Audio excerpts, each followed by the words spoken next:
My name is Kate Hughes, and I'm currently working in Dulaman Studios, which is a small uh, Irish based studio full of people who are industry veterans from lots of different uh, movies, TV shows, that kind of thing. A lot of people from Cartoon Saloon, which you may have heard of. I personally am a industry veteran of 15 years.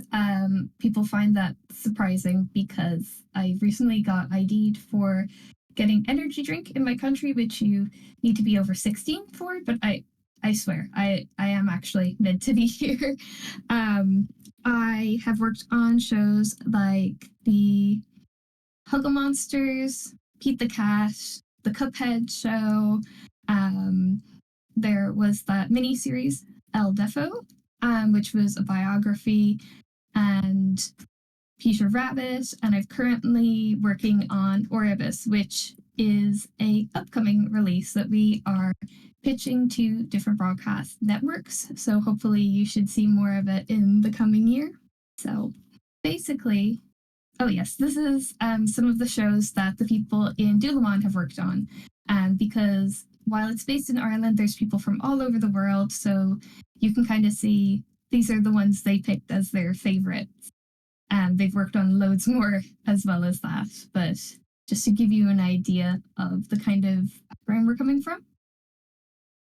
So the introduction, basically here we're going to talk about all of the different people that make the finished product of animation. I know that a lot of you, the organizers, have mentioned that you really like animation, but you may not necessarily know all of the different jobs that go into it or the ways to pursue those jobs. So we're going to cover both of those things, and hopefully you'll learn a little and enjoy it too. So the people who work in animation are generally called animators as a group. Recently, there was a hashtag stand with animation about the US animators. That actually includes a huge amount of people. We're talking everyone from screenwriters to the post production team. There are like mini industries within that, and I'll get into it. But when you hear animator, you might not realize that that person isn't even animating as their day job. They could be, say, in 3D. There is a special job called fur groomer for something like Monsters Inc., and their job would be to take care of the fur on fuzzy characters. And apparently, for writing down what your job is, that gets very confusing for them. So I've broken this down into the 2D pipeline. 3D is slightly different, so I wanted to just kind of use Oribus as the example.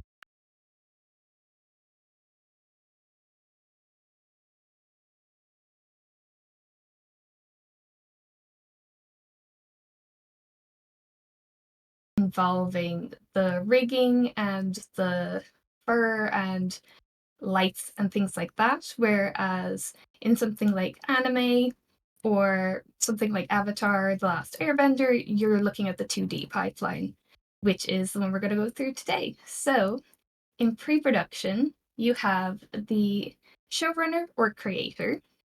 The showrunner basically is the person who runs the show. Normally, they can be the creator of the show if it's an original IP, that for things like, say, She-Ra, the showrunner was Andy Stevenson, not the creator of the original She-Ra brand, but the person who brought this iteration to life. Then you have the director, the writers, script editors, storyboarders, the art director, and designers.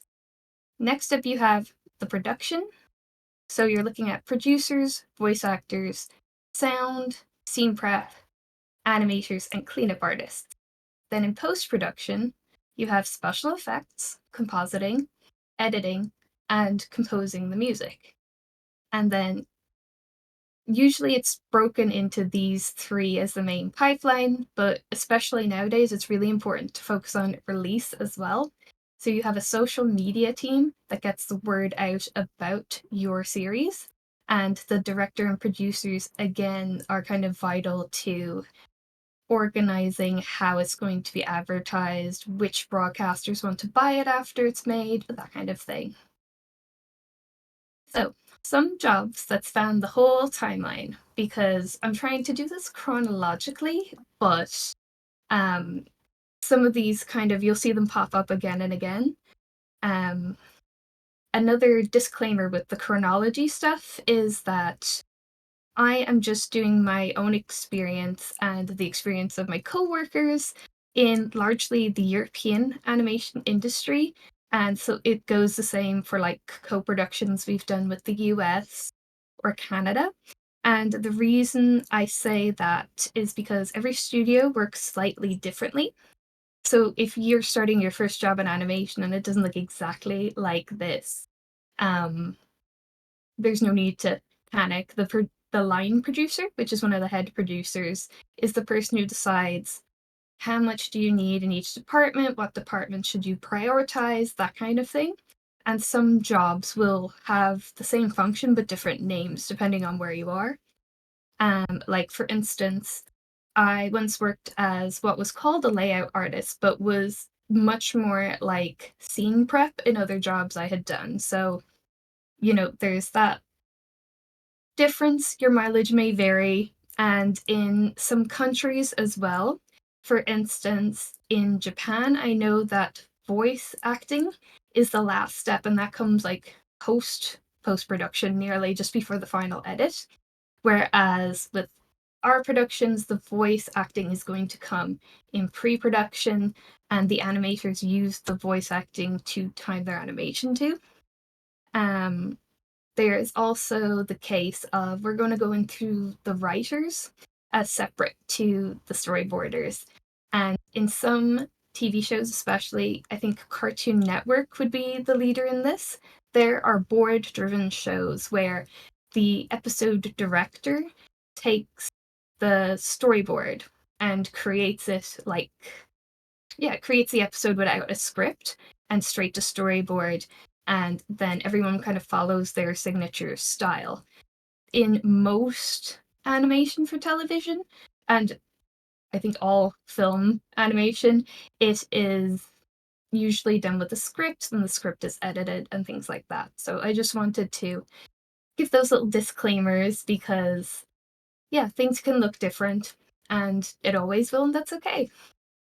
So some jobs you're going to see, they're going to oversee everything. The director, they are not just one person. Usually you've got a few different types of directors, which I will explain in the next slide.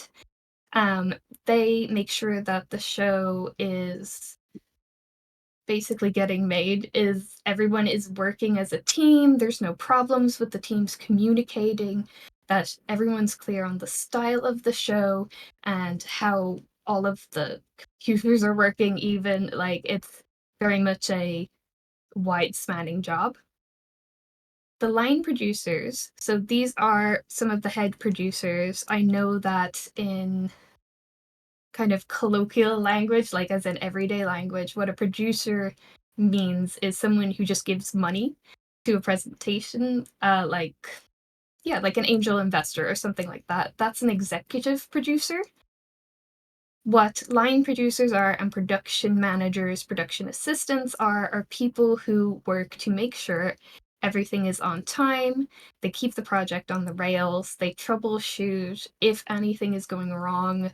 They will be the ones to say we need to hire more people here or we need to move more people to this department. They do all the meetings, they do all the paperwork, they organize the office parties, even. They're very organized people. And I've worked on a few productions where, say, the line producer got very sick, and without that person,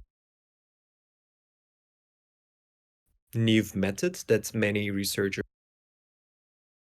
and then sound engineers also kind of come in and out of what you're dealing with because they are present for the voice recordings usually, And if they're not present for the voice recordings, because some voice actors can be remote, they will master those tracks afterwards. And those all need to be done before, basically around the time of storyboards.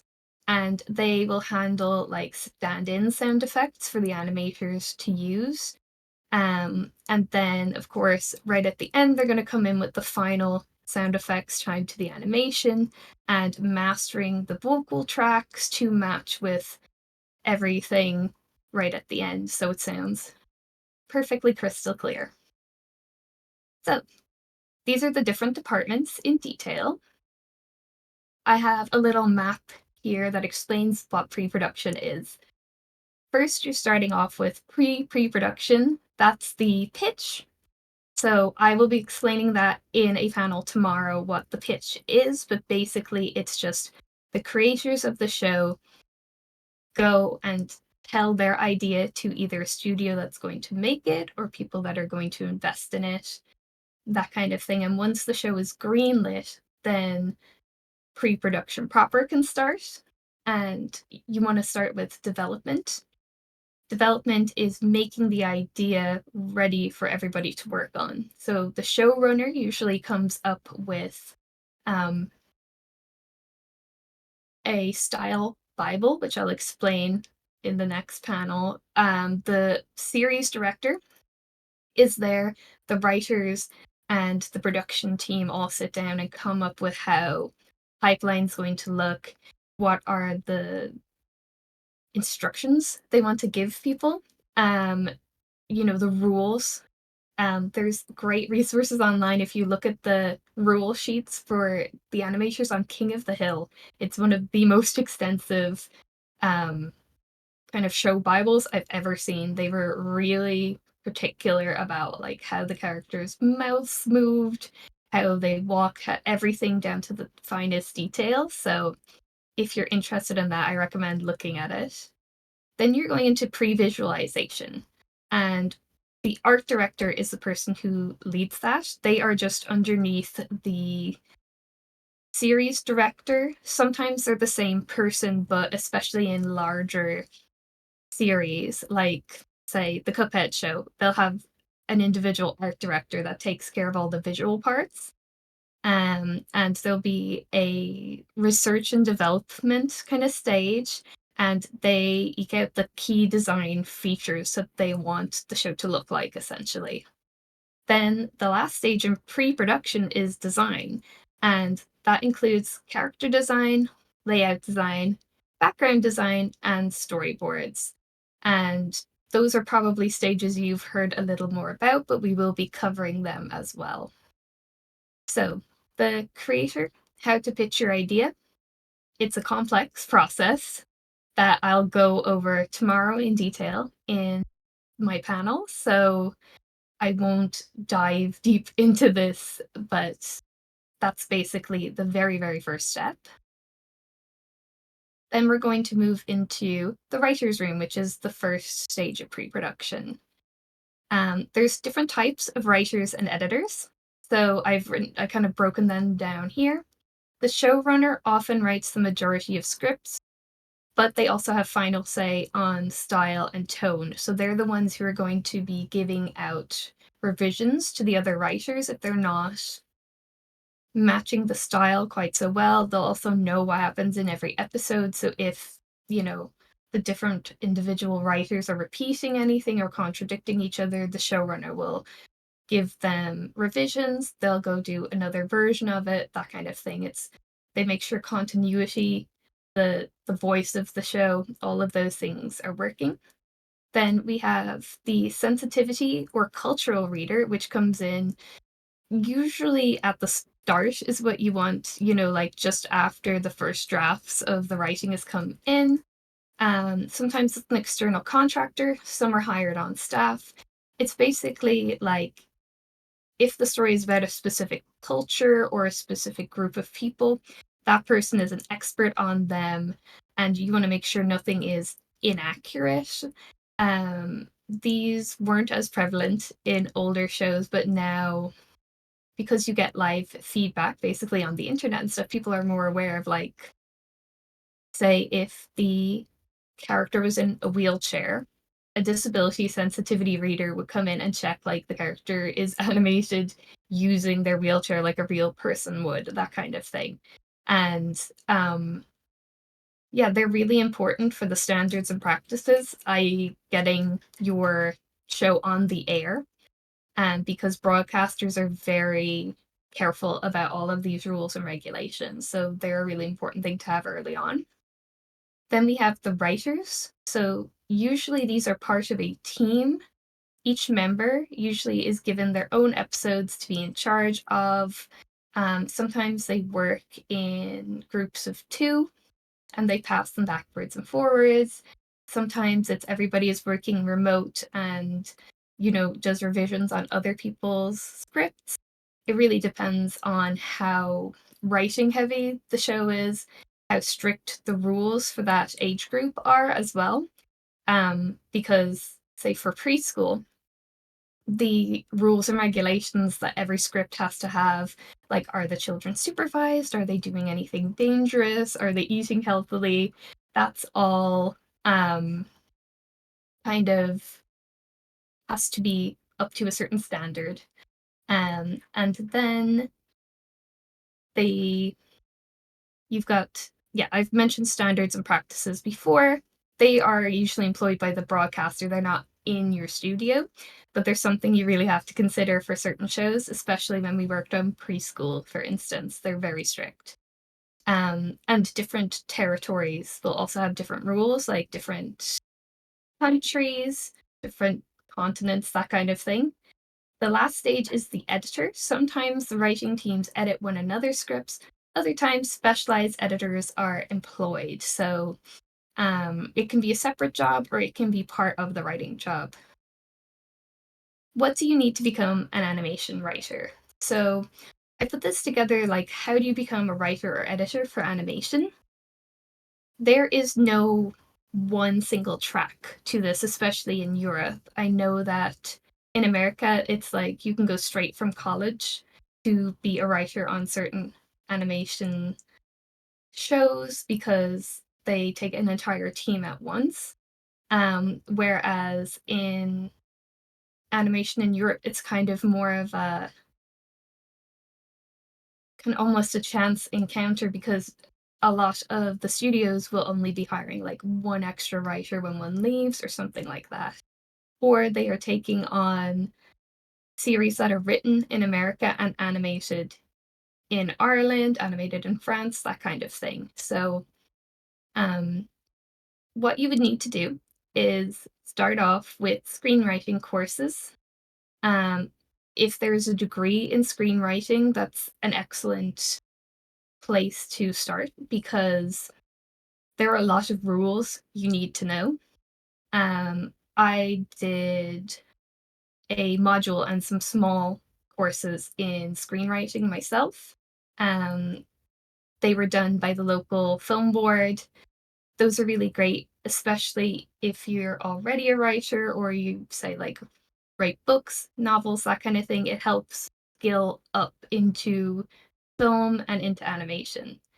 Um, Basically, if you see screenwriting masterclasses online and you look up the person and there's someone you really admire, that is an excellent thing to learn from. Listen to panels from writers you love. Um, Even the creators of shows that would be board driven as well, they will have very similar tips. And keep an eye out for things in your local area as well, because you would be surprised. Um, in our little school in Ireland, we had John Canemaker come, we had Eric Goldberg, we had Brenda Chapman. Lots of different people are touring around doing these kind of special how to make, how to write, that kind of stuff. So, and they're usually either very cheap or cost effective. So, definitely that's something that I don't think they tell you necessarily in school. Keep your eyes open all the time. The second part is your experience. You can't usually get hired if you don't have like spec scripts that are examples of your work. And what you do is you choose a existing show and write a sample episode in that style. And that, say if you're applying to Nickelodeon, you would do maybe a spec script for SpongeBob, and they would know you can do things in the style of what they're doing. That's really important. You can also gain experience editing other writers' work. Um, Kind of the junior editor role in animation is a good starting point. And then also going to a writing class or writing circle group where you kind of work in a collaborative medium is also good for getting your experience. You have a portfolio of different scripts you're proud of that you can put forward for your job. And then obviously, once you get your first job, you can use scripts that you've already, written for. It all builds up over time. Um, you kind of need to learn these basic things. There are more, but these are kind of the little basic bits. There's the three act structure. So that's the beginning, middle, and end of an episode of television. It's slightly different to a film three act structure, but it's like a mini version of it. Um, Script formatting, how to make a script look like a script using Final Draft or an equivalent, because there's an entire language on how to lay out everything that's very different to, say, using Google Docs or Microsoft Words for an essay. Then writing for a target audience. Online, I know that there are resources from Sesame Workshop that did Sesame Street. They have a lot of guidelines if you're looking to write for young children. They did a ton of research. I did with Screen Ireland a few years ago. I signed up for a writing for children for Irish animation, and Jason Tamamagi was the teacher there, and that was excellent. It kind of goes through a lot of child psychology, and if it's like adult animation, talking about like what demographic you're going to do, all of this, it gets into the minds of the audience, and they're excellent courses. So I highly recommend anything, again, in your area, local film board, keep an eye out on all of those websites. And if you see something special, go for it. And then, just learning the appropriate length, how to pace for a TV episode. In most scripts, one page is about 1 minute, and you are looking for the different formats. Is it an 11-minute short? Is it a 30-minute, which is actually 22 minutes? Is it an hour, which is actually 42 minutes, because they're all based around the advertising blocks? And, how to structure those things. So those are the kind of key points. Um, yes, this is the three types of directors as well. You've got the overall series director, you've got the art director, who is in nearly every production unless it's absolutely tiny, and the tech director, which has not been in every production I've been in, but it tends towards having a technical director now, because a lot of the shows are very high tech and employ a lot of different software. So it's very important to have somebody tech savvy to kind of look over everything. I was an assistant to a technical director on a show which the streaming platform died, so it's not available anymore. So, but it was a really excellent experience. And she taught me so much about like organization, naming convention. I was basically going on the back end of Toon Boom Harmony and connecting all these nodes and things, and just fine tuning absolutely everything so it didn't break, because things like Toon Boom Harmony are very sensitive and can have a lot of things go wrong. So having a tech director means that when something goes wrong, there's someone who can fix it. So the design the design team is made up of 4 different types of designers. In some productions, there are a little more than that, but they're all working on something called the Design Bible, which is created by the showrunner and art director.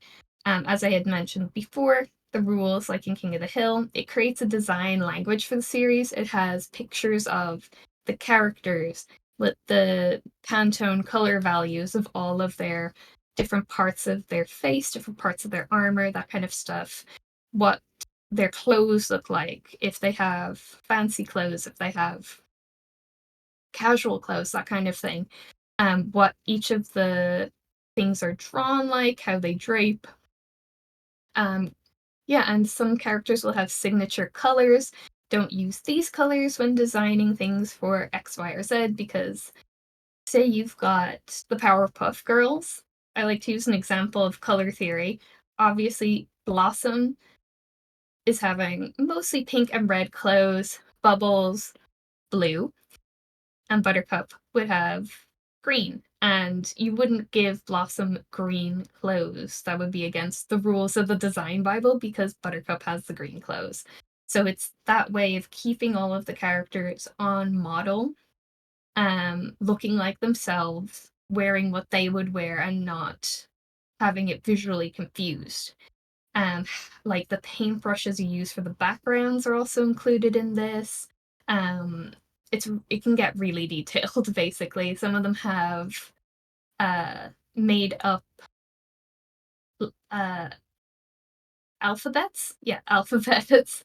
Sorry, I forgot the word for alphabet. But because things are distributed internationally, they don't like to have actual writing on packages, on signs, that kind of thing. So a lot of shows, even if they take place in the real world, will have writing samples that don't really look like real words that they can use so they don't have to change it for every country. So this is some of the visual development for Orbis. Basically, you start off with a lot of things that already exist that resemble the style you want to go for. And then this is the visual development for the backgrounds. So this is kind of what the art director starts with, and then they work on creating their own versions of things. So inspiration is super important. For Orbis, it was a lot of French animation, as you can probably tell, and Studio Ghibli backgrounds and kind of forest, fairy core stuff, and Belle Epoque architecture. Um, and so that way they create a language that all of the designers work from. So there are 4 types of designers, and what I've done is kind of go chronologically with them too. So layout, they create a black and white line art of the different locations. A lot of them will work with the art director has made a key location master version, which is a huge version of like the background kind of straight on. And then they will look at the storyboards and draw out the different angles that are needed. And so, what you need to be a layout artist is they're looking for people with strong draftsmanship, and that means just like really clean lines and a really confident understanding of how to draw neatly and a strong command of perspective, especially. They're looking for something really almost mathematical. Then the character designers usually are quite at the start as well. Um, I think this one's kind of self explanatory. They will be doing turnarounds of the characters as well. The art director might have drawn the initial sketches, but these guys do the turnaround, which is the character from every single angle. It doesn't happen in 3D because obviously you can just turn it around, but in 2D it's important, like what the back of their head looks like, what do they look like from the side, that kind of thing. And then they would usually create secondary characters as well. So the art director may create the core cast, and then the character designers, especially a senior character designer, will design extras and later on characters that come in, that kind of thing. And what you're looking for in a character designer is someone who understands appealing design, um, which you can read about appealing design from births and things like that. I won't break it all down. And they're looking for someone who can convey the character's personalities simply and within the style of the show. And of course, continuity, so that they make sure to know that, you know, if a character has a watch or it has a certain number of freckles, this person will always remember to put all of the details in, and the character doesn't look different from episode to episode. The prop designers, this is a really good role for a junior designer, especially. This was one of the first roles I did. Um, it doesn't seem like much, but there are so many props in animated series. For Orbis, for instance, we had someone do the robots, like anything mechanical, and weapons. And that's a different sort of skill set to character design, which is kind of like organic most of the time. And the props you're looking for, again, the continuity, the consistency, really good turnarounds, because a lot of the props will be handled by the characters, and basically they have to work 360 degrees. They also do logos, either the show logo or logos for things that exist in the world, and the typography. So if there is that secret language or lettering, usually the prop designers, if they're doing the logo, will come up with that as well. I did a lot of packaging design for the Huggle Monsters, and that was kind of one of my first times doing props, and they had their own alphabet. I had to come up with like what their cereal would look like, what their ads would look like, what books would look like, that kind of thing, and it was really fun. So then background designers. So usually the background and the layout is separate. The background designers get the layouts, which are the black and white versions, and their job is to paint. And they have to paint in the style matching as closely as possible what the art director has set out. They'll have custom brushes, they'll be doing the light and shade, and you have to have a really good understanding of texture, an ability to mimic the painting style of someone else, a really good understanding of color, and you also have to be able to work quite fast to produce something that sometimes can look like it should be in an art gallery. They want you to do that in a few hours. So practice, practice, practice is what gets you there. Becoming a designer, it's pretty much the same track for each of them. You start at art school or classes self-taught. Your goal is building a fantastic portfolio, increasing your knowledge bank, increasing your skills in it's a trade, it's a craft, so it's all about practice and building up great things you've done. Training, what I think is really important is learning from mentors. So if you start off as an intern or a junior background designer, ask questions of the seniors, ask questions in um, AMAs of artists you love, ask questions whenever you can from background artists you admire, from character designers you admire, that kind of stuff. Just always look at the credits of the shows you love and find out who is doing these things, and find out if they're ever doing panels. Go ask them, go learn what their tips and tricks are, and then try and put that into your own work.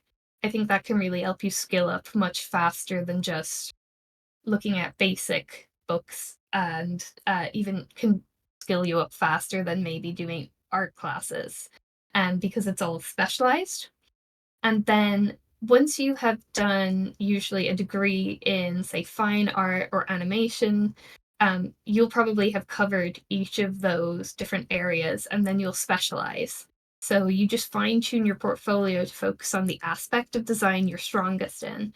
So layout artists and background artists often kind of have a portfolio that represents both of those things, because there's a lot of crossover between them. Um, with character designers, it's usually character and prop go together as well. And The prop designers usually, unless it's a very weapons heavy show, are a more junior pipeline to get to character designers who are usually more senior. So our character artist is Laura Dong, who has worked on so many amazing things. She was on Wolfwalkers.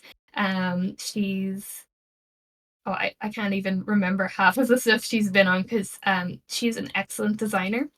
She was our kind of art director and key character designer for Oribus. These are some examples. She did both the creatures and the human characters. I know they have like multicolored skin, so they're not human, but humanoid.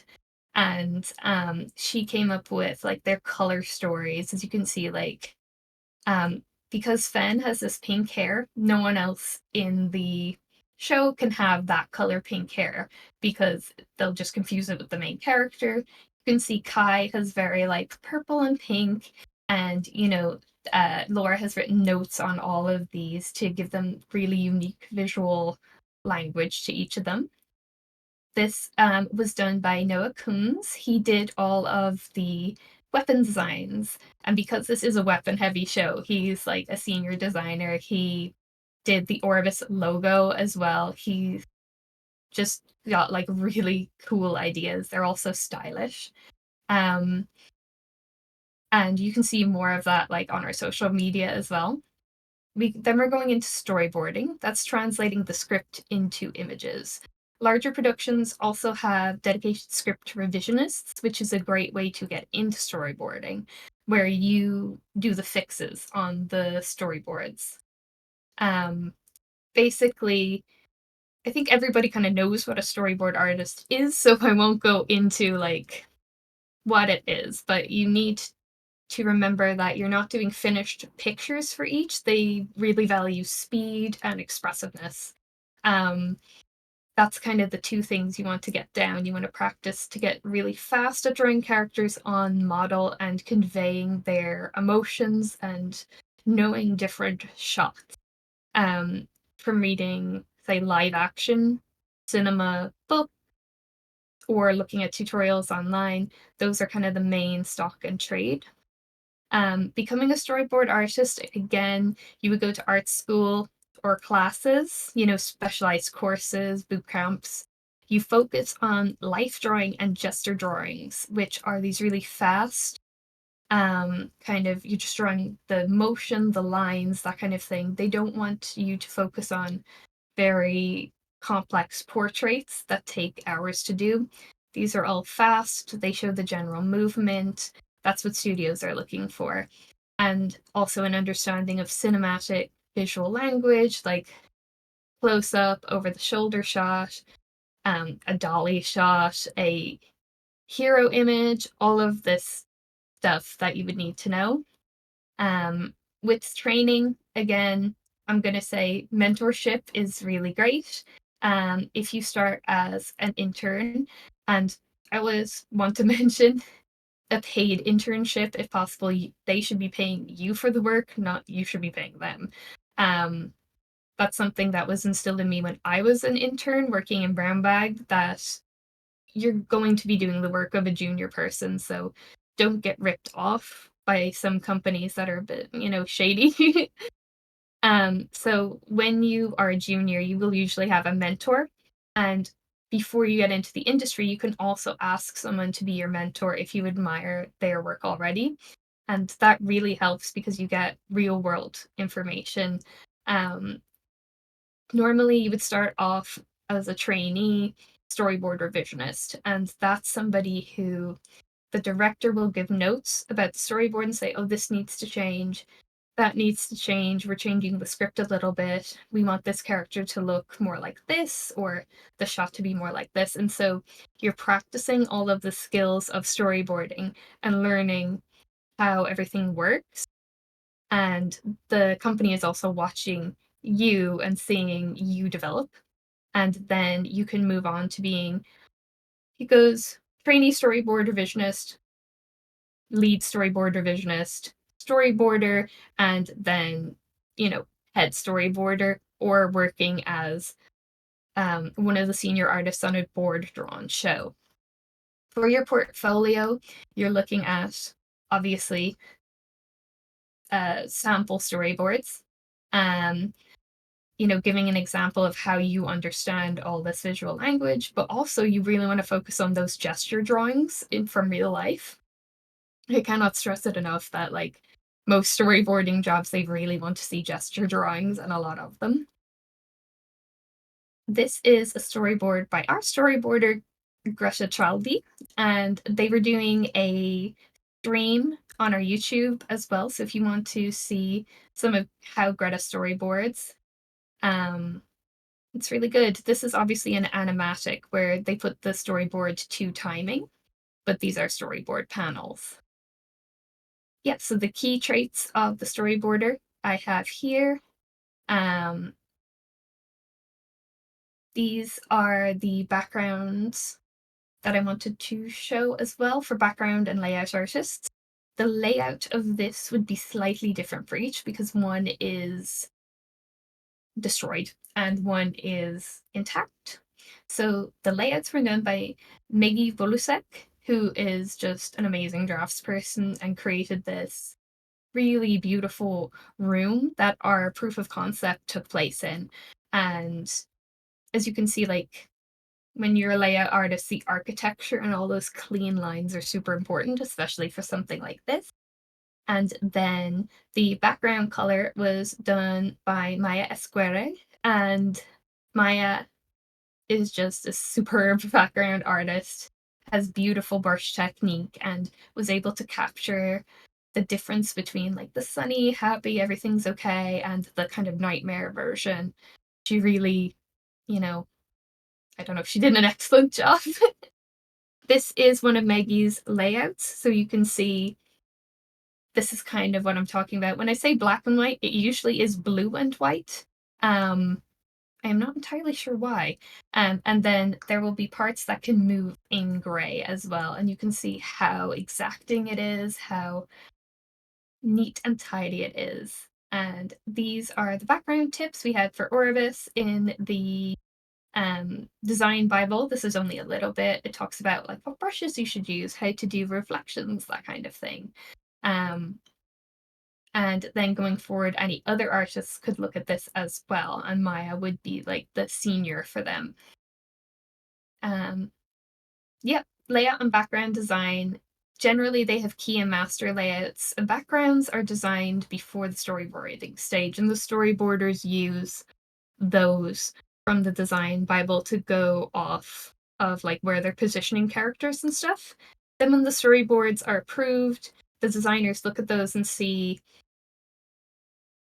okay, what do we need in cut-in? So either the lead layout artist or the art director will come and look at these and determine what are the angles, what are all of the details you would need, because a lot of, say, on Cuphead, it was the case of if you did a close-up, you would need to do more detail in the background than in a wide shot because it was meant to look quite realistic. I know that it's weird to say that Cuphead looked quite realistic, but the backgrounds were very Disney style. And yeah, so then the layout, you do a sketch that gets approved, and then you do the final line art. With background paint, you would mainly do the tone first, which is blocking out, and then you would do the color painting, and that's usually when you get revisions. It's just on the painting style. Production, you are looking at making the animatic, scene prep, animation, and cleanup. Cleanup is mainly for 2D animation, hand-drawn. It's not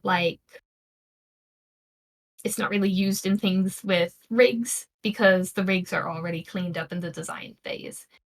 Animatic, the editor usually takes the storyboard and the rough sound and puts it all into the timing that the episode will be. What that is. Animation, we all know what animation is, but I'll break down a little bit of how it works. Different roles as needed. For shows with rigs, and many 2D shows you mightn't even realize have them. Cuphead has them, rigs. So rig builders would be needed. And yes, they are 2D, but all of the characters have bones in them and stuff, and it's really good for rubber hose animation, especially to stretch the characters and things like that and keep everything on model. Scene prep, they're the quality control. They prepare the assets, they communicate with the departments. They usually are the assistants to the tech director. Animation, this can be done in so many different ways. I'm going to just highlight the way we did it for Orbis. And cleanup is the kind of last stage before post production. So I made a little thing about the furtive scene prepper so easily forgotten, because this is a job I've done several times and not a lot of people do it and not a lot of people know what it is, but I've been called into a lot of productions to do it because the production was kind of falling apart without scene prep. Um, it's it goes between all of the pre-production stuff and animation, gets everything ready for animation. You're checking all of the assets, you're checking if the rigs work, you're putting in the animatic into each of the scenes, making sure all of the scenes are the right length, and you're making sure that there's no errors in the sound and that kind of thing. Everything is named correctly, everything is in the right folder. In Harmony, it's also, you have to make sure the right nodes are connected. So it's a technical person, and it's kind of unknown to people outside of the animation industry and a lot of people in the animation industry. You have to be technically minded, you have to be thorough, making sure everything works so the animators don't have to deal with that stress. You're packaging the scenes, you're making sure everything's in there, the props are working, the characters are attached to the props as well in rigging. And you want to keep things tidy, you want to keep everything named correctly. If something from the older stages is not named correctly, then you will rename them, you will put them in the right place, making sure animation has everything they need. Animation can come back to you and ask that things are changed as well. And you're basically the problem solver so that things don't snowball in the production stage. Animation. So here we have an example of rough animation, and this was done by Daruki, one of our rough animators. And as you can see, he took the storyboard and you're doing all of the frames by hand. And so this is how we worked. It was a frame by frame animation. You won't have rough animation for a rigged show. It's called blocking, and it's just making the key poses. This is the cleanup animation by Ray Lynn. And, the cleanup artists do a really amazing job, especially if you look at some of the Disney cleanup artists, for instance. The changes they do to make sure everything is on model, it looks absolutely fabulous, and we thank them so much. I think they often don't get the credit they deserve. Um, and so becoming an animator, again, you're looking at art college, you're looking at mentorship. The animation cleanup is usually, like, if you're a trainee cleanup artist, that's a good way to get into frame by frame animation, because you're learning from the other animators. What you want to create to become an animator is a show reel, and that's a video made up of clips of the best animation you've done. And you can practice a lot of this online. You can get a lot of animation tutorials on YouTube. Just remember to look at the comments and use your best judgment to see if you're getting actually good advice. And you can do courses on specific softwares like Toon Boom Harmony, like Cell Action. I don't know if that's popular in Canada, but Cell Action is really popular in the UK. And yeah, you get all the different softwares, they have many different rules. You can get a job in animation straight out of some of these like bootcamp courses. And once you get your foot in the door, then you're able to move on to other types of animation as well. Um, so this is the color composition. This is the stage after cleanup for ours. This again is only in 2D hand drawn animation. This was done by Namo. Namo was also part of our effects team. So color and effects was the same in Orbis's proof of concept. That's not always the case. Um, special effects. You can see here, Kai in the first part didn't have any of these sparkles or shines or anything. Off and Namo were the effects team, and they were putting in, I'd say, like the four elements: water, earth, air, and fire. You're looking at particles that people, are very hard to animate. There's these tiny little pieces, and the particles are usually put in through. Here's an example of Ardor with fire and also the whooshing. In Orbis, it's basically putting in all of the effects through either After Effects, which is an Adobe product. That's kind of the industry standard. It's also, people used to use something called Nuke. I haven't heard of anybody using it for a while. You can also use Blender to create effects that you can change very incrementally and have a lot of control over. It's like, then you would also still need to use After Effects to put the 3D render of those into the 2D space. Toon Boom Harmony does have effects native in it, but I have never worked on a production where those were used. It's always been in After Effects. And obviously, After Effects has some other non-Adobe versions as well, those kind of compositing softwares, basically. Because the compositors also use this as well as the effects team.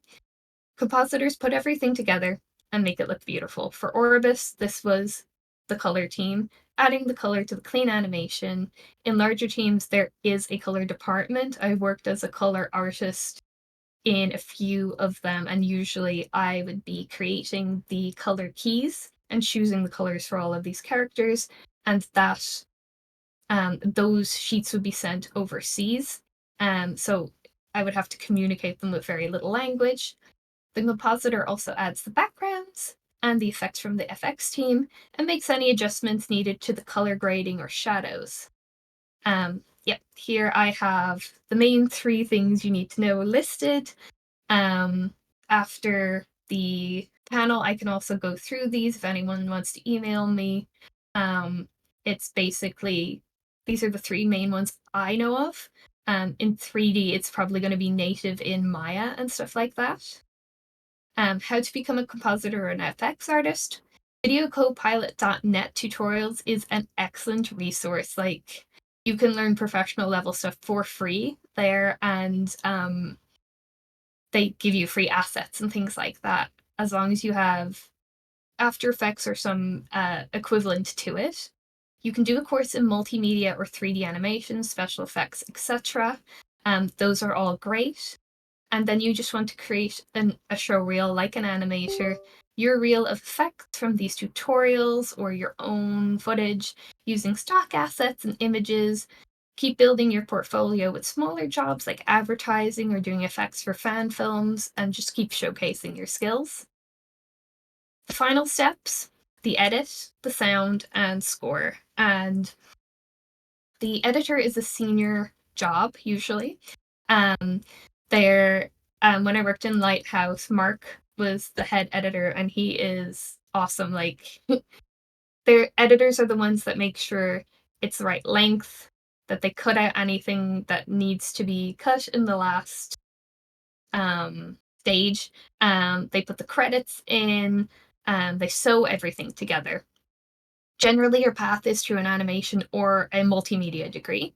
You train as an assistant editor and build up your show reel. Again, sound design and scoring are a whole different set of skills. You're not going to get that probably through an animation degree, but you can pursue a sound engineering degree or going to music school for composing specifically.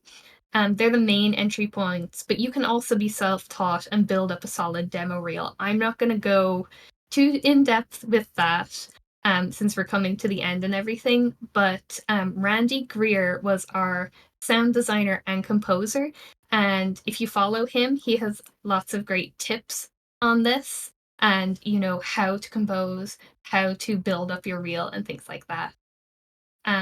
Last is marketing, and for Orbis, I've been actually involved with this. This is where a person or a team spreads the word about your production and all the news to social media.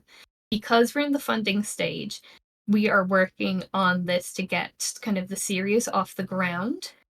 And basically, you're looking at streaming, you're looking at going and talking to different broadcasters, streaming platforms, publishers if it's a game, um, going and finding funding, going to conventions to talk with other people in the industry about it, going to conventions to give talks about what you're doing. Like Annecy is a very big, important one for the animation industry, and Cartoon Forum is another one as well. They're both in Europe. You can probably check which big ones are in your local or at least your territory. Um, and then I also have some tips for the very end, just for working in animation in general, because they don't really tell you these, and I think they're really important. It's what served me very well. Be a team player. I've noticed a lot of egos in animation, and those people tend to find it difficult to get multiple jobs because no one wants to be in a team with someone who takes all the credit, and you want to spend your time building bridges and working together because most of these productions and studios are at least 20 to maybe a couple of hundred people. And all of those people are going to move on to other animation productions and they'll be like, oh, I remember that person. And you kind of want to work well together, A, because it gets the product much nicer at the end, and B, because you will get more jobs in the future more easily if you are team player, if you have a nice reputation. Another tip, keep applying no matter what. Rejection is really common. Keep going, keep refining your portfolio, keep getting tips from people. If you get a job rejection, ask them for feedback. And sometimes this can be really useful. Sometimes they ignore you. Sometimes the job has to be advertised for a certain amount of time because of the country's laws that it actually was given to someone in house beforehand. So, it's a mixed bag, but keep going. It's not always you, but always seek to improve. Get a mentorship if you can. I know I've mentioned this before, but it bears repeating. A mentorship or a paid internship is great for building skills. I would not pay for an internship in animation. I've been advised against that. And then be informed. Know your rights as an employee. If there's an animation guild or union where you are, please join it and you'll get even more information from pros. And that is the end of this. So thank you very, very much. I'm sorry that we won't have time for questions, but please email us at social@dulamanstudios@gmail.com. And here are our social media handles. I run those, so you can email me and ask me any questions you had during the presentation. Yeah, and I want to thank the people who made these graphics. It's called slidesgo.com. They're really cute and they do things pre-made for presentations.